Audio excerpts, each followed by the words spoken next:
Will she bring pronouns to a gunfight? Let's get dialed in.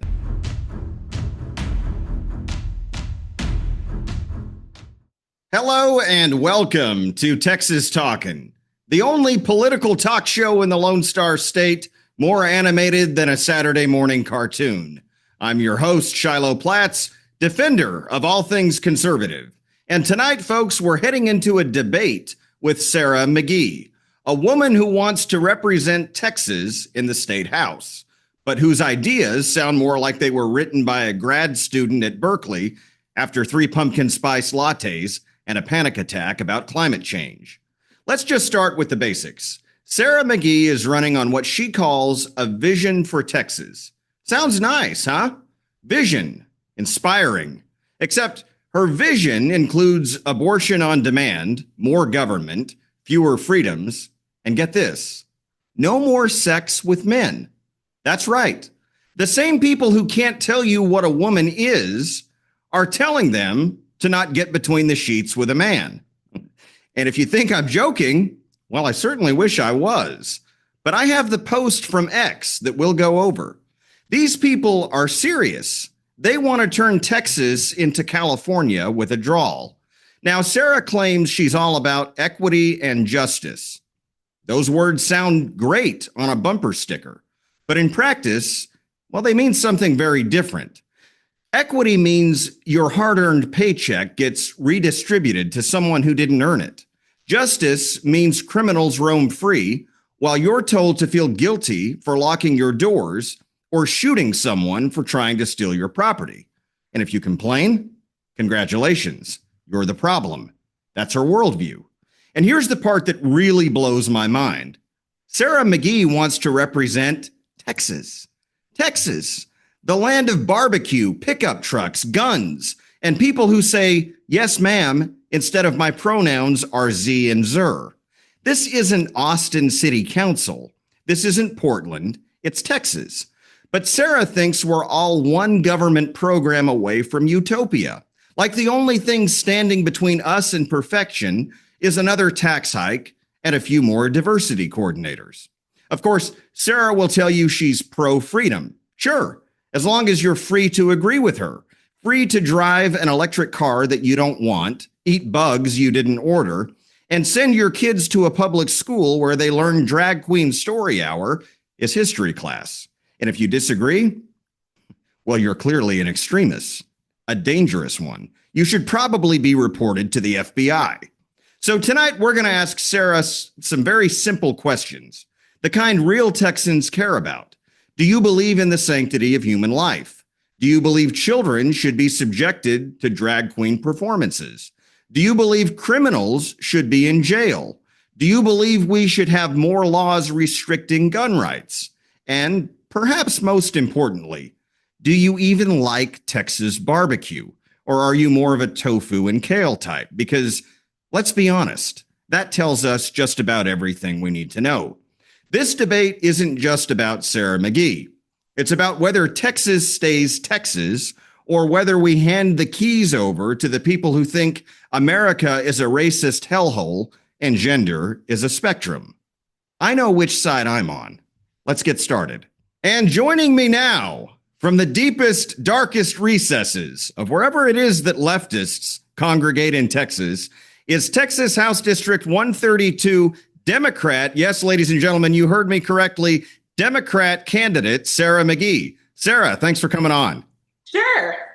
I want to commend you right out of the gate for your bravery in coming on this program, Sara, because I've invited many Democrat candidates and, in fact, some Democrat elected officials to come on the show, and you're the first one who's ever agreed to do it. I can't even get fake Republicans to come on my program, so thanks for coming on. Well, now I'm nervous. What are you going to do to me? This is going to be fun. We'll probably agree on little to nothing, but yeah. I do want to set something straight right out of the gate. I know you went on the great Kenny Webster's program recently, but I think I asked you to come on my program first, probably because I asked you about this months ago, and then I saw you on Kenny's program. So I don't want Kenny to think that I'm stealing his ideas. No. You definitely asked me first. So Well, we'll give you that. We'll give you those props right there. sounds good. Now, you are running in a Texas House district that is currently occupied by a Republican, Mike Schofield, correct? Correct. So let me ask you this, Sarah. Would it be a fair statement to say, because an incumbent Republican holds that seat right now, that there are probably a large number of Republican men in that district? Yes. And you would need the votes of some of those Republican men in order to win. Yes. Okay, well, I want to ask you about something. Sure. Post of yours from X. I'm going to read it and then I'll let you respond to it with a question. I would like to summarize the comments on this thread in the most explicit terms possible. Women in Texas, unless you are actively trying to become a parent, under no circumstances should you consent to sex with a man in this state. Shut it down. Sarah, if you're trying to win Republican men votes, how the hell are you going to do that if you're telling them to stop having sex with Republican men? Well, that's why they have to vote for Democrats. That doesn't sound like a winning strategy. Well, that's why they have to vote for Democrats, because until women have the right to control what happens to their bodies, then they really shouldn't be having sex. It's not safe to do so. So that brings about a fundamental question, right, about the sanctity of life. I would argue that, in fact, women do have autonomy and control over their bodies. Where the question comes into play is what happens to the body of a child who is growing inside of her, right? That's where the state comes in and says, no, that's a human life. And so killing that human life is illegal. Yeah. No, I mean, I understand that argument, but my argument is you cannot force somebody to use their body to provide biological labor for another human being. It's the only law that exists. Imagine if do you have children? I don't know if you Yes, I do. Children. I have two. Okay. I have a daughter who just turned 2 and a son who will be a year old later this month. Well, you know what? That's actually I'll put it this way. So if you have children and one of them needed a kidney, and that's like the state coming and saying, I'm forcefully taking your kidney to save the life of your child. I don't think that's the same thing, because it's the same thing. It's not. I would argue that it's not, because if someone's coming and forcing me to give up my child's kidney, right, to save another human, your kidney, my kidney. Okay, so taking my kidney, I don't really see how that ties to a woman going to an abortion clinic and murdering a developing fetus. So let me ask you this question. Should there be any limitations on abortion in Texas or anywhere else? Oh, absolutely. Okay, where do you draw the line? I mean, I draw the line at fetal, oh my gosh, I'm losing my words today. Hey, it's the middle of the week. I'm tired myself. So you're doing fine. I'm actually recovering from COVID. So I almost canceled, but I was like, you know what? No, like I slept all day. Like I can get through this. No, so I draw the line at fetal viability. Okay. So, and how do you define that? Well, until the child can live outside of needing the woman's body to survive, then the woman has the choice whether or not she wants to use her body to provide that labor, period. So you would say then a human life begins at what, roughly 6 months of pregnancy? Or that's the thing, Shiloh. That's where you're getting. I don't even go with the debate of when does life begin, because that is like, it's literally not settled science. Like it's just not settled science. Like you can argue about that all day long. People get caught up in the back and forth on, is it implantation? Is it when the egg drop? Like when does it happen? Is it when the child's born? Until the fetus is viable to live outside the life of the mother, that woman has the choice whether or not she wants to provide biological labor in support of another life. That is my stance. That sounds kind of horrific, right? Because the nervous system, the heart, many of the organs develop long before a fetus, a baby, could live outside of the mother's womb. Yeah. But what about... Sounds kind of barbaric. Well, I mean, what about what it's doing to the mother's body? I mean, people have this conversation like pregnancy is a risk-free condition. I mean, it is life-threatening, even if it's not immediately life-threatening. Pregnancy is always life-threatening. Well, I think the silver bullet option, right, is there's two things. Number one, adoption is always a viable alternative for a pregnant woman who doesn't want to be a mother. And then the other is ultimately a decision is made, right? Whether or not, I guess back to your point, you engage in sexual intercourse. If you don't have sex, you have no chance of getting pregnant. And you just took me right back around to where that tweet came from. Thank you for making my point. I'll making my point. And I'll make it very crystal clear, right? I would rather see a woman not consenting to sex than getting an abortion, because I do believe that human life begins at conception, and I don't think that it's a civilized practice in any way, shape, or form once you have a nervous system, organs, any of that, to go ahead and abort and murder that developing child. Yeah, so let's spin that a little bit, because I'm assuming that you feel that you have the right to protect yourself if somebody were to break into your house, like to protect yourself. Yes, and we're going to talk about that here in a little bit. You're not. It's not whether or not you're comfortable taking a life. You're comfortable taking someone's life, just under your terms, not under. I'm comfortable taking someone's life if they pose a threat to me or my family. Yes, exactly. Right, yes, right. Exactly. You're right. Just like a pregnancy is threatening to a woman's body. I don't know that a pregnancy is an inherent threat. You should look into it. You should look into it. I mean, I'll never get pregnant, so I can't ever speak from experience. Yeah. But I think pregnancy, I think having a child, raising a child is a beautiful thing. But we can move on to the next question that I had for you. And it just kind of goes back to my original point about if you're going to need to win over Republican voters, some Republican voters, in order to secure a victory. Some of the things that you've put out on X, and you post quite frequently on X, as do I. And hey, I mean, I've said some pretty wild things myself. But you made a statement basically saying that Republicans want everyone to die. It was Republicans hate us and want us to die. And then you talked about whether that was too hyperbolic or not.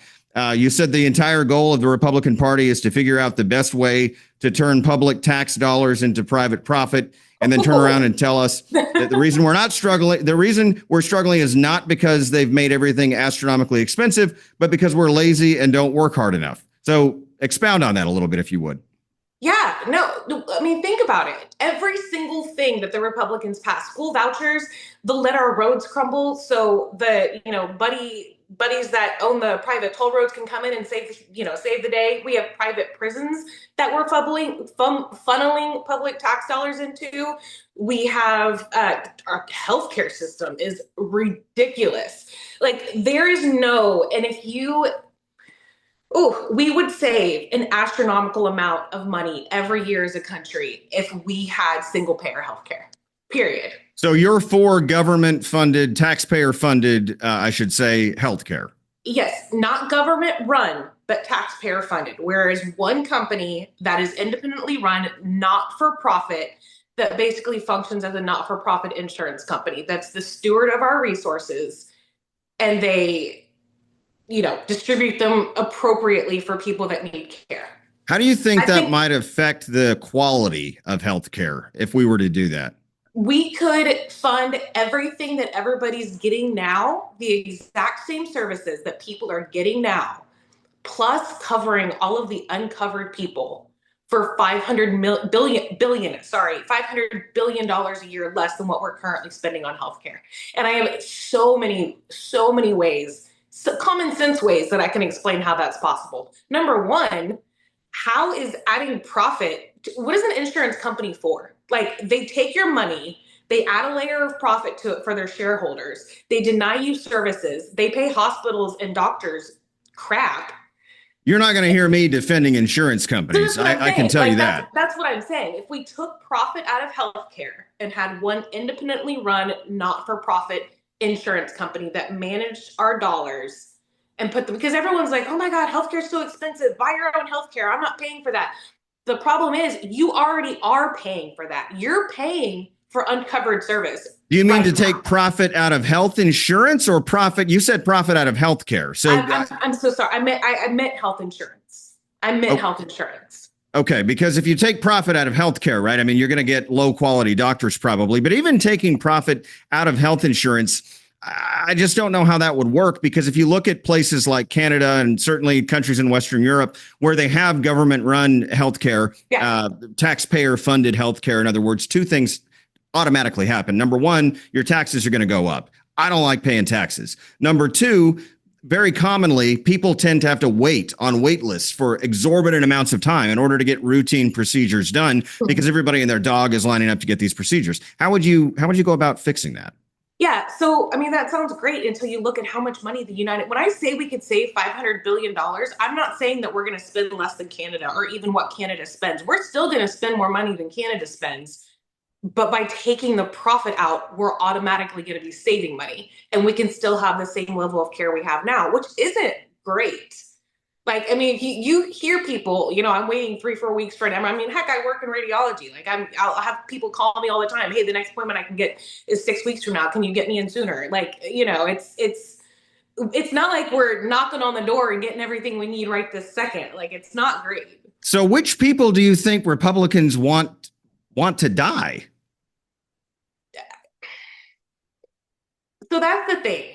I mean, I'm a Republican. I don't want you to die. No, of course. So here's the thing. So you know about the law in EMTALA, right? So it's a law that it's emergency management. I forgot what it stands for, but it's the law that says that if somebody goes into the emergency room and they're having a medical emergency, that they have to be You have to treat them. You have to treat them regardless of insurance status. We are paying for that care. We are paying for that care through increased insurance premium costs. Yeah. Sure. When people are like, why does the Tylenol cost $800? It's because we're paying for people who are uncovered when they come to the hospital and need a quadruple bypass in the middle of the night. Like, we are already paying for uncovered care. And I'll tell you right now that it is astronomically cheaper to pay for 20 years of regular doctor's office visits and a generic brand statin so someone can keep their cholesterol low than it is to pay for one open heart surgery. It is so much cheaper to pay for preventative care than it is to only cover emergency medicine. And so that's the thing. So when I say people, when I say they want people to die, that's the question I always ask people, because they're like, I'm not paying for your health care. And so I ask them, okay, well, do you think we should do away with EMTALA? Like, do you think people should be turned away at the emergency room to die in the streets? And of course, nobody ever says of course not. That. Yeah. So my answer is, we're already paying for people's health care.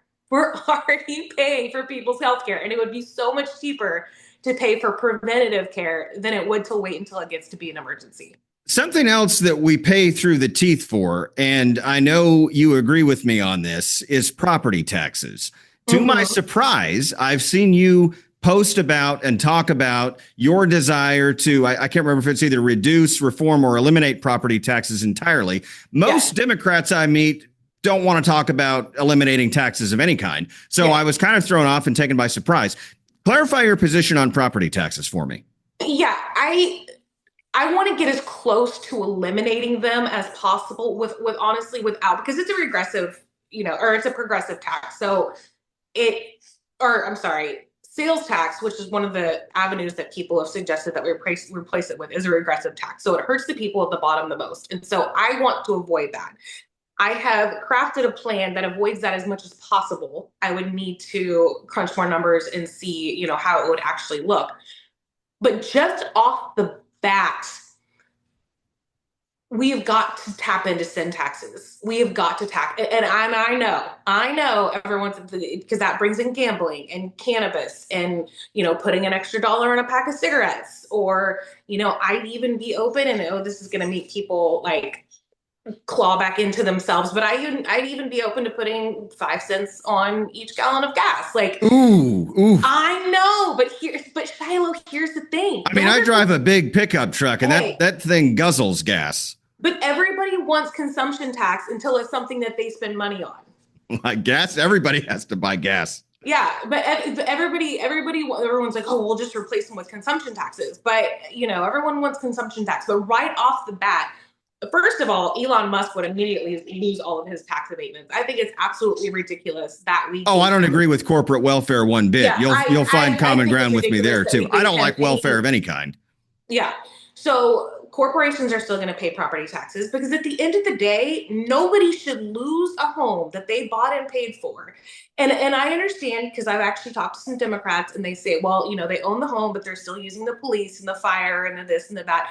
And I agree. Like, you pay into society for the benefits that society provides to you. I just think those sources of funding should come from different places. Well, and it's a rigged game because you never truly own your home if you're having to indefinitely rent it from the government in the form of property taxes. And two things on that. I would argue that in some ways, property taxes are also regressive because even people who rent by way of the landowner, the property owner being taxed with property taxes, they end up absorbing much of those costs in the form of increased rent. So even people who don't own property, who don't own a home, end up paying for property taxes. And I think the other avenue that people often fail to look at is not only eliminating property tax or reforming and reducing property tax, but the crux of the matter is reducing costs, reducing spending, right? So even if we don't have in the form of a consumption tax a way to account for that loss in revenue, you could account for that in many ways, probably by reducing spending. So, I'm all for. But I mean, we're already starving our localities. Our roads are crumbling. We're not. I won't argue with you on crumbling roads. I mean, I hit potholes all the time. We're not funding public schools to the levels that we really should be funding public schools. And I know you're making a face and I make a lot of faces. It's something I'm working on. I know. That's fine. I make faces too. But yeah, okay, let me back up because I think the number one thing that makes me so angry about this conversation is everybody keeps waiting on the Republicans to cut taxes while Greg Abbott is sitting on billions, in surplus. Billions in surplus. We just gave, I think, $2.5 billion of that to Hollywood. So you're friends. Either fix our state or give us the money back. One of the two. And they keep voting for these people. I do not. I do not understand. But I have heard through the grapevine that the reason he's holding on to the surplus is because they plan to expand the voucher program incredibly quickly. And how do you pay for two parallel systems of schools without having extra money? The voucher thing is ridiculous to me. The voucher issue is sort of interesting because Democrats, of course, are almost entirely against it. But then people on what you might call the far right of the Republican Party, many of them are also against it because they view it as an intrusion into private schools or homeschooling in particular, a government associating strings with it. So I know that school voucher debate created a lot of fiery arguments on both sides. But you brought up something a little earlier about criminal justice, about I think it was crime or shooting somebody if they're stealing my property. Mm-hmm. I want to talk for a minute about criminal justice and about our criminal justice system. Do you believe that somebody who is charged with capital murder should ever be released without bond or released even with bond? Without bond, absolutely not. With bond, I would have to look at the. I don't want to just do a blanket. Absolutely not. I would want to look at that'd be a case by case. So capital murder, the definition is pretty narrow in Texas. I believe it's either if you kill a police officer, you kill a child, or you kill somebody while in the commission of another felony. Those are pretty heinous acts. So you can envision a scenario in which it would make sense to let somebody out while they're awaiting trial who's charged with capital murder? Sarah, that's pretty insane. That is insane. It is insane, but I don't want to give it a blanket no because I know there's situations where people have been accused and, you have to look at a preponderance of the evidence and they take those into account when they're making bond decisions. Well, they also have activist, wildly left prosecutors who turn people loose. Harris County alone, the county I believe you live in, has been notorious for letting people charged with capital murder await trial outside of jail. I just think that's a dangerous game we're playing. Yeah, but who's paying? It is. I absolutely agree it's a dangerous game we're playing, but who's paying to house them? Who's paying to turn them loose would be the other question. Well, yeah, but they keep saying Harris County's a, shithole and they can't pay their bills and they can't do this and they can't do that, but we want you to hold everybody in jail indefinitely, pay all the, I mean, I don't want to put everybody in jail. No, I know, but that's not cheap. So that's the thing. It's like you have to make financial decisions when you're working within a budget. And so I would say keeping somebody who's charged with capital murder ought to be toward the top of that list of financial decisions. I mean, you would think, but there's other decisions that a county has to make. And this isn't like, is the state going to pay for that? I don't know. I don't know. I don't know who pays for it. I mean, if the state wants to, up the amount that they're giving to cities to hold all of these people, hold everybody, hold people with speeding tickets in jail until they get to go to. I've had speeding tickets, and I've never been to jail, but I've had speeding tickets, and I certainly wouldn't want to go to jail for those. Yeah. Do you believe we just had a debate in this special legislative session that Governor Abbott called about men pretending to be women, not being able to use women's bathrooms? Do you believe that men who are pretending to be women should be able to use women's restrooms? So I don't think that the government has a place in that. Who does? Not the government. And so let me put it this way. I thought the Republicans were super big on not making, y'all want less laws, not more laws, right? I also don't want children being harmed or subjected. I absolutely agree. And I absolutely understand what you're saying with that. So all of the accusations that are being made during this debate, like indecent exposure and harassment and sexual assaults and, peeping toms, like people looking under stalls, those are all already crimes. Those are already crimes. So why do we need a new law to prevent those things that people say are happening, which is debatable on whether or not those things are actually happening? Oh, they're happening. Well, they're happening. I don't think that, but not to the level that people are saying. Once would rise to the occasion in my mind of having to do something about it. What about drag? What about drag queen shows or drag queen story hours? How do you feel about those? But honestly, I mean, that's someone's choice. That's an art form. What does it matter? I don't understand why people get so weird about what people are putting on their bodies. Why is that so offensive to you? Well, it's offensive to me to have children exposed to that kind of degeneracy. And so, I'm sorry. I mean, Sarah, you knew this was going to be fun. This is the tip of the spear on right-wing politics in Texas. I know, but this is objectively funny to me because, let's take it all the way back to, when did they decide that men didn't wear wigs and dresses? That's something that happened in, England in the 1600s. And now all of a sudden it's degeneracy? What, because society told you it was? I should put a picture up of some of these interesting folks who I'm referencing here. And it's not just a man in a dress and a wig. I mean, they look subhuman almost, the way they've got your opinion. I mean, I've got a lot of opinions. I know. But that's the thing. Why are we making laws based on something that makes you well, because they've crossed the line from doing this type of thing in private to now wanting to ram it down everyone's throats. And I should probably use that phrase very sparingly, to bringing it in front of children and subjecting children to this. Do you find yourself accidentally running into drag queens? No, I don't. I don't tend to go to the places they like to go to. I don't know what it is. I don't find myself there.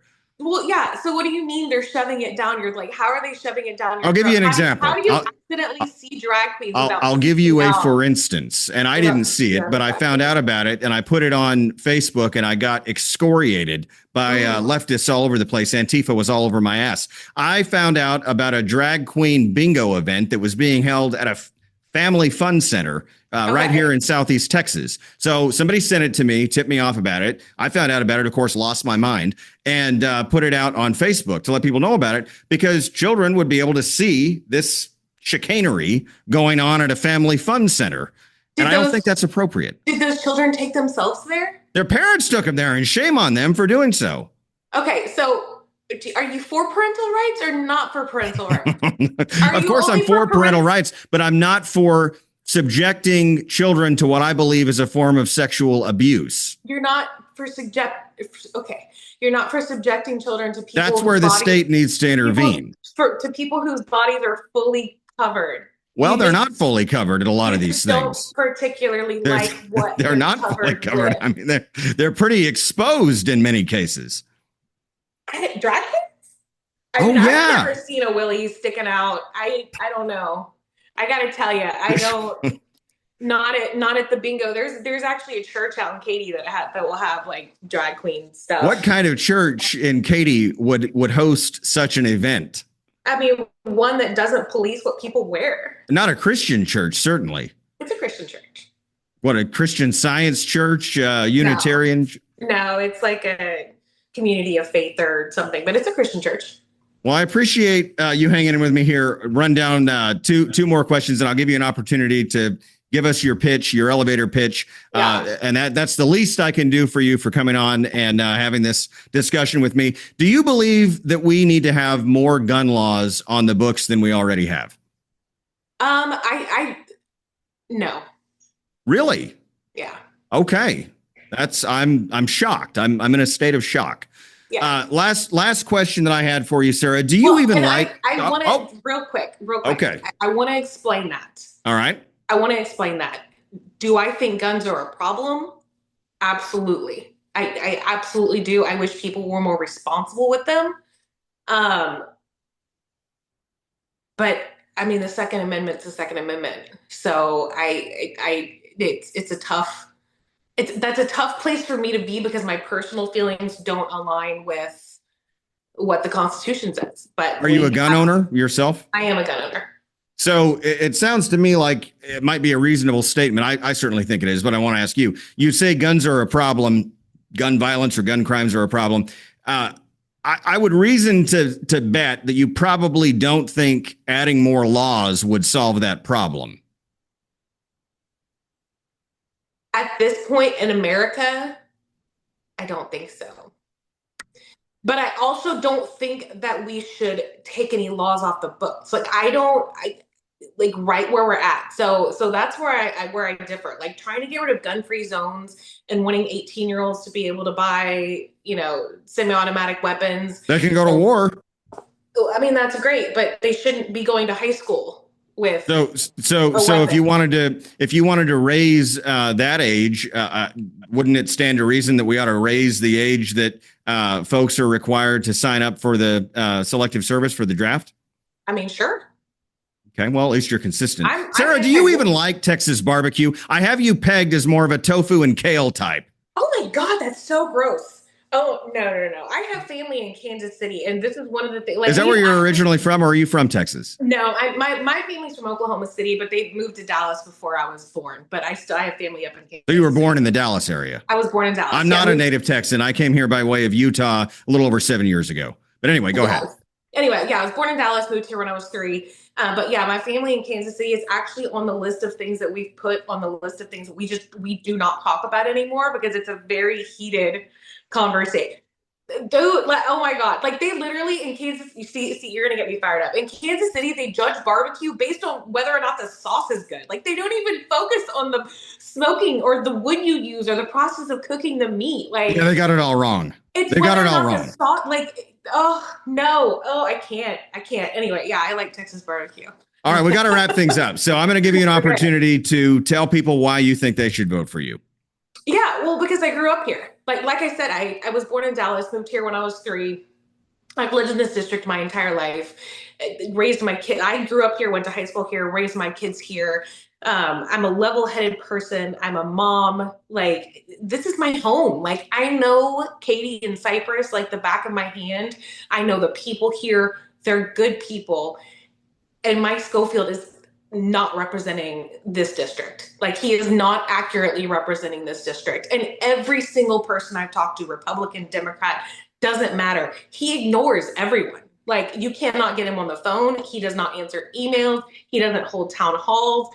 Teachers and educators and administrators from schools that I've talked to, they're like, do you have any idea how offended we get when he comes in to like take pictures with us and we have to stand next to him and smile knowing that he's going to go back to Austin and vote against public school funding for us? They're like, the nerve of that guy.